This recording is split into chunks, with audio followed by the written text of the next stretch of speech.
ক্যাপশনটা দেই নাই যে 2022 সাল আমার লাইফে আবার চলে আসছে। আমি কম কষ্টে ক্যাপশনটা দেই নাই রে ভাই।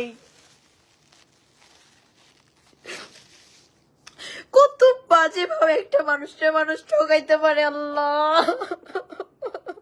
কি পায় এগুলো করে আবার বলে নিষিদ্ধ জিনিসের প্রতি আকর্ষণ বেশি। আমি জানি সে আমার লাইফে লং টাইম থাকবে না, এর জন্য তার প্রতি আমার এত ভালোবাসা। ও রে আল্লাহ, আমি এতদিন কান্না করতে করতে করতে করতে করতে করতে আমি তো সোশ্যাল মিডিয়ায় কিছুই দেখাই নাই। আমি সোশ্যাল মিডিয়ায় কিন্তু আমার কান্না রান্না বান্না কিচ্ছু দেখাই নাই। ইভেন তো আমি আপনাদেরকে এটাও বলছিলাম যে আমি কোনো কিছু পাবলিকলি আনবো না। তাহলে আমাকে এত বাজেভাবে ট্রিট করার কি ছিল? আমার পুরুষ মানুষের উপরে যে তিল পরিমাণ বিশ্বাসটুকু ছিল ওইটুকু বিশ্বাস ভেঙে দিছে, একদম গুড়া গুড়া করে দিছে।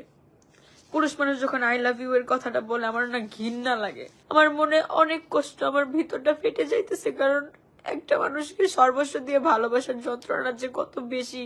এত বাজেভাবে চিট হওয়ার পরেও আমি এত লয়ালিটি কেন দেখাইতেছি আমি জানি না। সবার সাথে কন্ট্যাক্ট বন্ধ করাই দিই। তোমার তো আমি হইলে চলবে, তোমার আর কাউকে কেন প্রয়োজন?